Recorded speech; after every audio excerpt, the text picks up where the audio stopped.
I watched through the baby monitor as my wife walked into my aging father's room and whispered, "I hope you die soon. Your son needs to stop wasting time taking care of you. You're holding us back." My father was too weak to reply. I got angry and pretended I didn't know anything. Last night she was outside my apartment screaming at my window. The look on her face on the door cam was priceless. So I'm sitting here at 3 a.m. with a glass of whiskey trying to wrap my head around what I heard yesterday.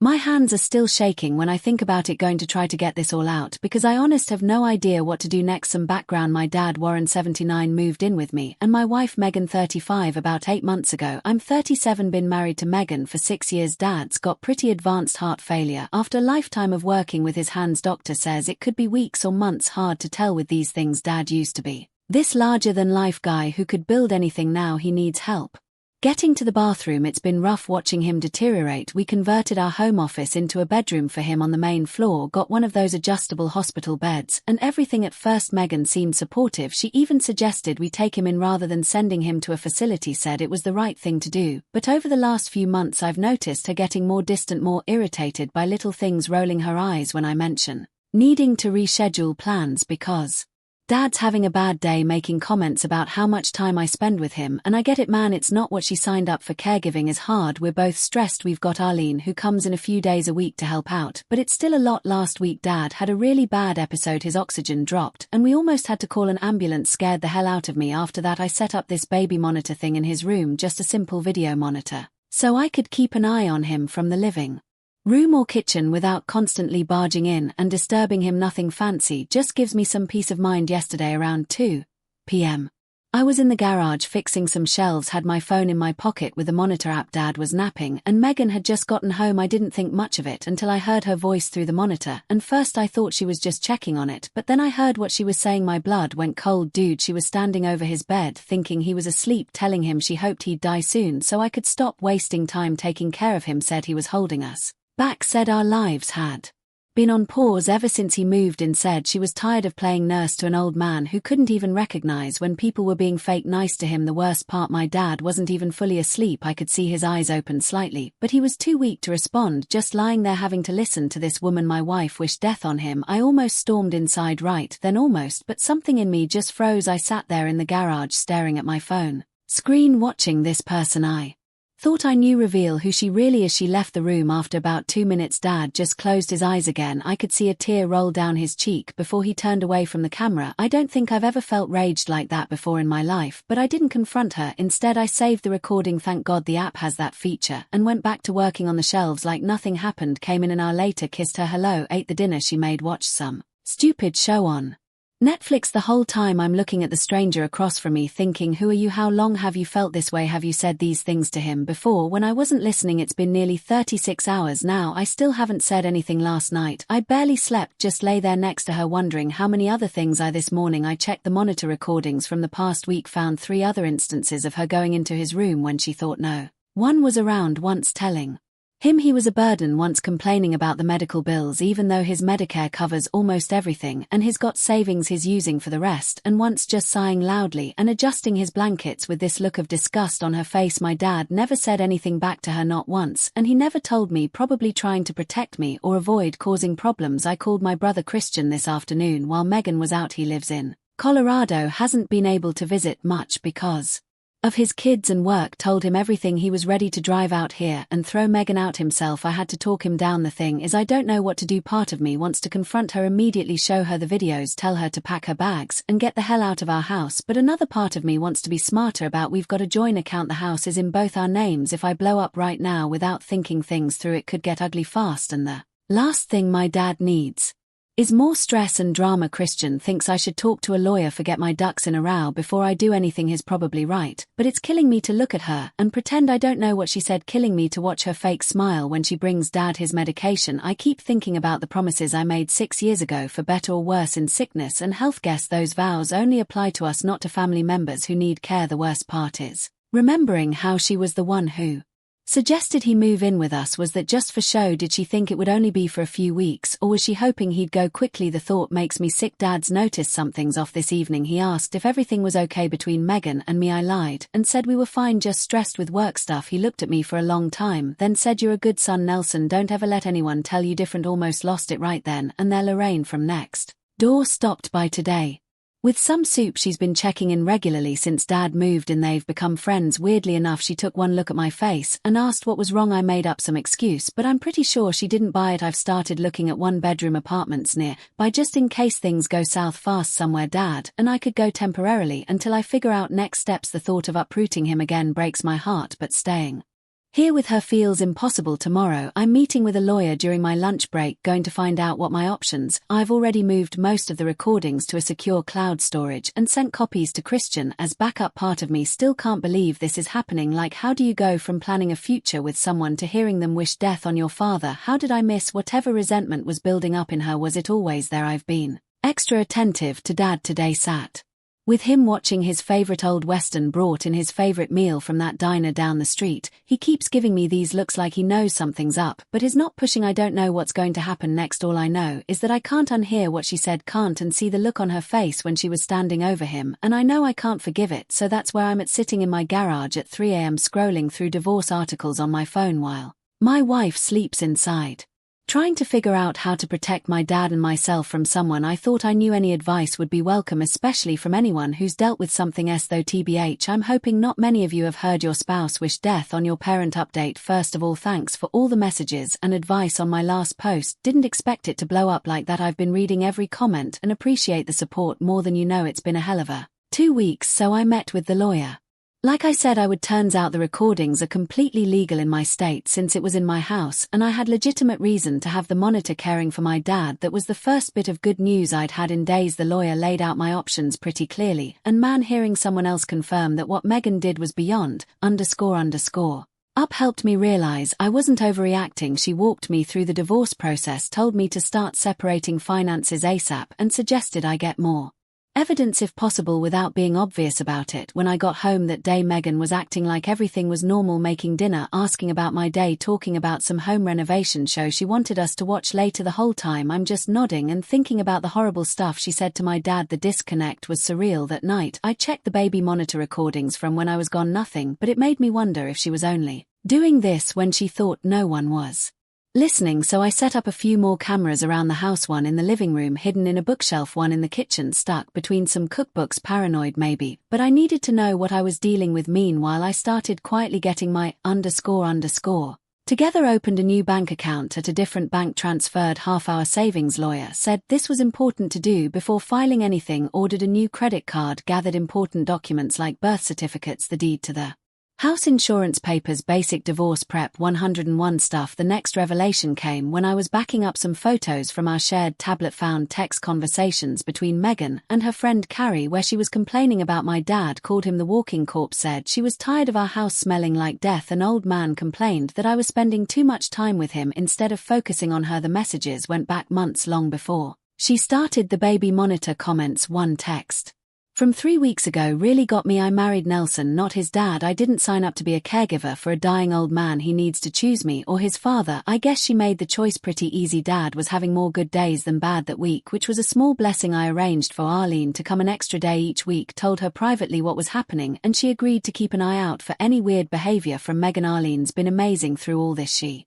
genuinely cares about my dad, brings him homemade food, sometimes sits and listens to his stories from when he was young. Then last Friday I told Megan I needed to go out of town for work, said I'd be gone from Saturday morning until Monday night. She immediately perked up, first time I'd seen her genuinely excited in weeks. Asked if Arlene could stay with Dad for the weekend so she could have some me time. I said sure, already knowing what my actual plan was. I packed a bag, made a show of getting ready to leave, kissed her goodbye Saturday morning, drove around the block, parked my car at Lorraine's house, she's in on the plan now too, and walked back through the woods behind our property. There's this small shed in the back corner that's got electricity. I set up camp there with my laptop connected to all the cameras. Felt like some low-budget surveillance operation, but it worked. Didn't have to wait long. About 2 hours after I left, Megan went into Dad's room. Arlene had stepped out to grab some groceries. Dad was awake watching TV. The that came out of Megan's mouth. Dude, I won't repeat all of it, but she basically told him she was counting the days until he was gone. Said she had big plans for that room once he was out. Said she was tired of playing nice the whole time. Dad just looked at her with this sad expression, like he wasn't even surprised when she left. He just closed his eyes and lay there for a while, didn't even keep watching his show, just stared at the ceiling. That broke me more than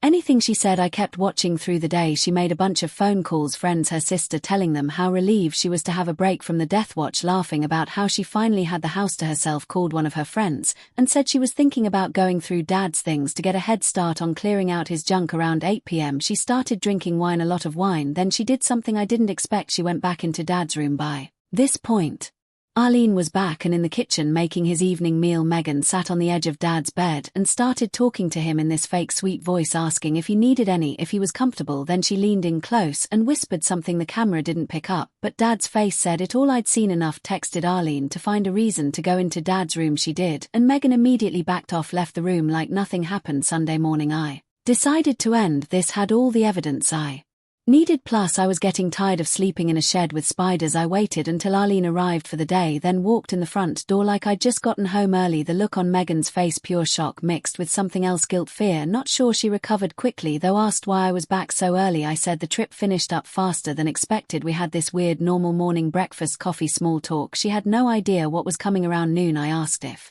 we could talk, sat her down in the living room, started by asking how things had been with Dad while I was gone. She gave me this whole song and dance about how they'd had a nice time, watched some movies together, how he seemed to be doing better. Then I pulled out my phone and played the video from yesterday. Her face, man, first confusion, then shock, then this cold hard look I'd never seen before. She tried to explain it away, said I was misunderstanding, said she was just having a hard time and needed to vent. When that didn't work she switched to anger, started yelling that I had no right to record her, that I was invading her privacy. I just kept playing more clips, the baby monitor footage, the stuff from this weekend. With each video she got more desperate, tried to turn it around on me, said I was neglecting her to take care of Dad, that any wife would feel the same way. I told her I wanted her out of the house today, said I'd already spoken to a lawyer and was filing for divorce. That's when she really lost it, started screaming that I couldn't throw her out, that half the house was hers, threatened to call the police. I reminded her that my name was the only one on the deed since we bought it with money from my savings before we got married. The prenup we signed, her idea, ironically protected my premarital assets. The house was mine. She switched tactics, then started crying, said she didn't mean any of it, was just stressed, and saying things she didn't mean, begged for another chance. When I didn't budge the tears dried up real quick. She called me every name in the book, said I was choosing my already dead father over our marriage, said I'd regret this. I just sat there weirdly calm watching this person I thought I knew completely unravel. Called my brother Christian while she was upstairs packing. He offered to fly out, but I told him to wait, things were messy enough already. Megan only took some clothes and personal items, said she'd be back for the rest of her stuff with a lawyer. I changed the locks as soon as she left, probably not legal, but at that point I didn't care. The next few days were a blur of lawyer meetings, paperwork and taking care of Dad. I froze our joint accounts after transferring my half, cancelled the credit cards we shared, contacted the landlord of a property we owned together to redirect the rent payments, changed the passwords on all our shared digital accounts. Word spread fast. Megan's sister called me furious until I offered to play the recordings for her. She hung up before I could. Some mutual friends reached out confused about what was happening. I didn't volunteer the recordings to everyone, just said we were separating because of irreconcilable differences. Let Megan dig her own hole, but a few close friends who I knew would stand by me, I showed them. Their reactions confirmed I was doing the right thing. Dad and I had a long talk that night. He admitted Megan had been saying these things to him for months, said he didn't tell me because he didn't want to come between us, didn't want to be a burden. I reassured him he was never a burden, that taking care of him was the most important thing I could be doing right now. We both cried a bit, felt good to clear the air. Things were almost peaceful for about a week. Megan stayed with a friend, only communicated through increasingly angry texts about property division. One started looking at apartments for Dad and me just in case things got ugly with the house. Had to be ground floor, accessible bathroom close to his doctor. Found a few promising options. Then last night happened. I was at home with Dad eating dinner when my phone started blowing up with texts from Megan, incoherent, angry walls of text. Apparently she'd gone to access our investment account and found out I'd already separated my half, then tried to use a credit card that had been cancelled. The financial reality of what was happening finally hit her around 11 p.m. There's pounding on the door. Check the doorbell camera. It's Megan, clearly drunk, screaming for me to let her in. Dad was already asleep. Thankfully I turned on the porch light and spoke through the doorbell speaker. Told her to leave or I'd call the police. That just made her more angry. She started screaming about how I'd ruined her life, how I'd planned this whole thing, how I'd never loved her. The doorbell camera caught it all, her mascara running down her face, gesturing wildly, occasionally stopping to try the door knob or pound on the door again. At one point she pressed her face right up to the camera and just screamed. After about 20 minutes of this, one of the neighbors must have called the cops. They showed up, talked to her for a while.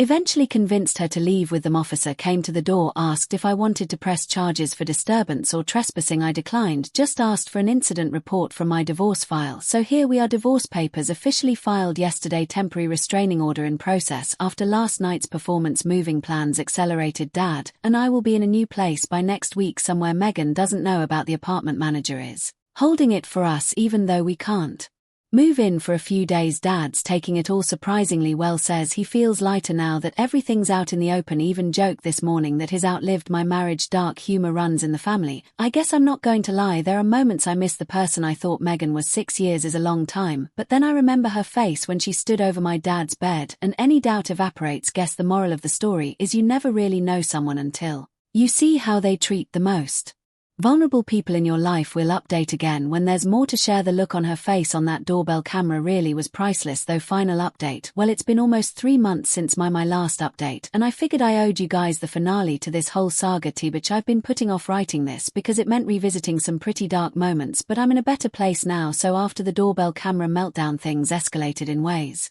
I couldn't have predicted. Dad and I moved into that ground floor apartment I mentioned. Nothing fancy, just a 2-bedroom with wider doorways and a walk-in shower that works with his mobility issues. The property manager was cool about expediting everything once I explained the situation. Didn't even charge the pet deposit for her dad's old cat Samson, who's somehow still kicking at 16. The first week in the new place was rough. Our routines were all messed up. The kitchen was half the size we were used to, so making meals was like playing Tetris with cutting boards and pans.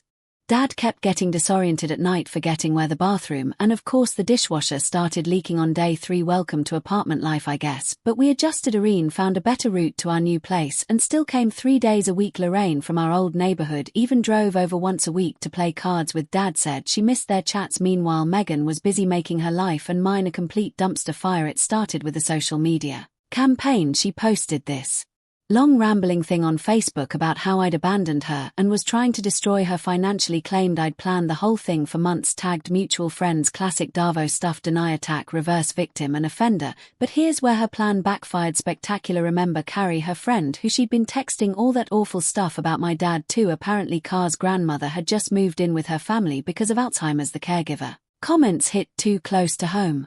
She actually messaged me privately asking what really happened. I didn't want to get into mudslinging, but I did send Carrie one short clip, just enough to show what Megan was really like. Carrie went radio silent for about 2 days, then she posted a vague but pointed comment on Megan's rant. There are always 2 sides to a story. Sometimes the truth is in what gets recorded, not what gets posted. That 1M set off a chain reaction. People started me asking questions. Some of Megan's support squad quietly stepped back. Not everyone abandoned her. She still had her ride or dies who believed whatever she told them, but the tide was definitely turning. The divorce proceedings were moving forward slower than I'd hoped, but steady. My lawyer was confident about the outcome given the evidence and prenup, but Megan wasn't going down without a fight. She started showing up at my workplace, just standing in the parking lot watching security. Eventually told her to leave, but it was creepy AF. She'd send these long incoherent texts at 3 a.m. alternating between begging for another chance and threatening to tell everyone what I did to her. I documented everything, adding it to what my lawyer was calling the receipts folder. Then came the financial reality check. The prenup protected most of my assets, but we still had to divide what we'd acquired during the marriage. The rental property, some investments, household item. Her spending habits over the years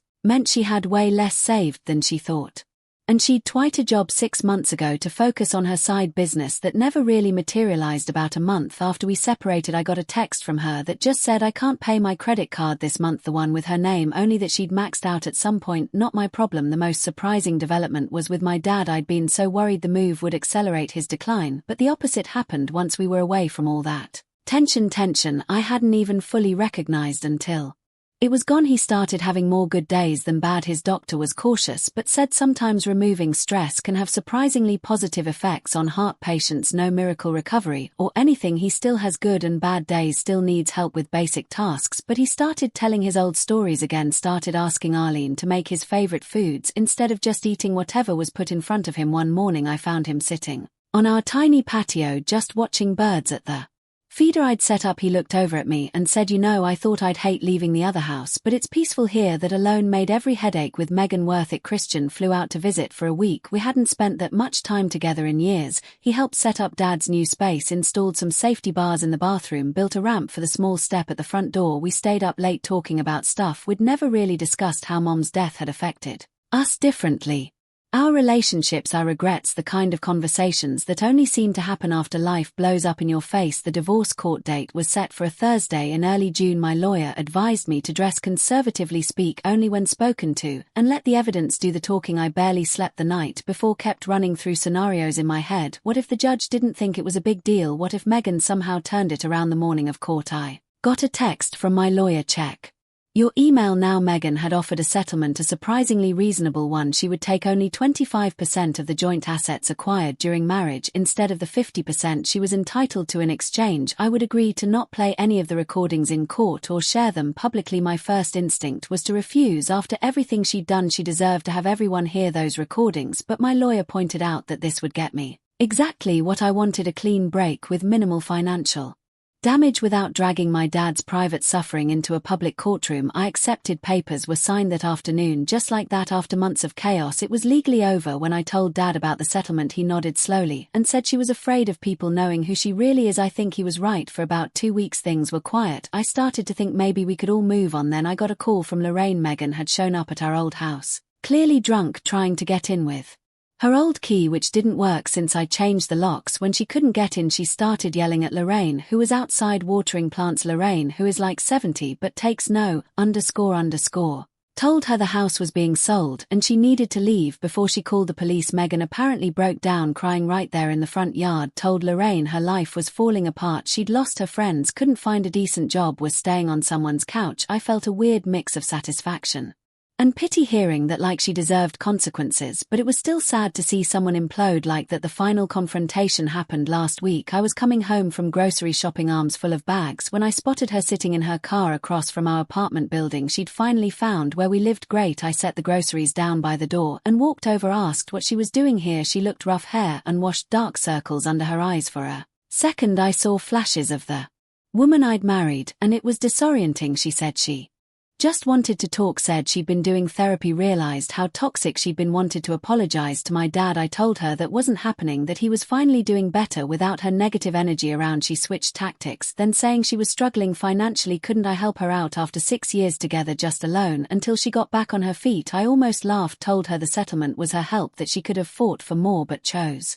privacy over money. That decision had consequences. Her face changed, then the mask dropped completely. Started saying I'd ruined her life, that I'd turned everyone against her, that I'd blown things out of proportion. I just stood there watching her spiral, feeling nothing but exhaustion. Finally said, look, we're done here, don't come back or I'll file for a permanent restraining order. I've got enough footage from the apartment security cameras now to make that happen. The look on her face when she realized I had yet more evidence.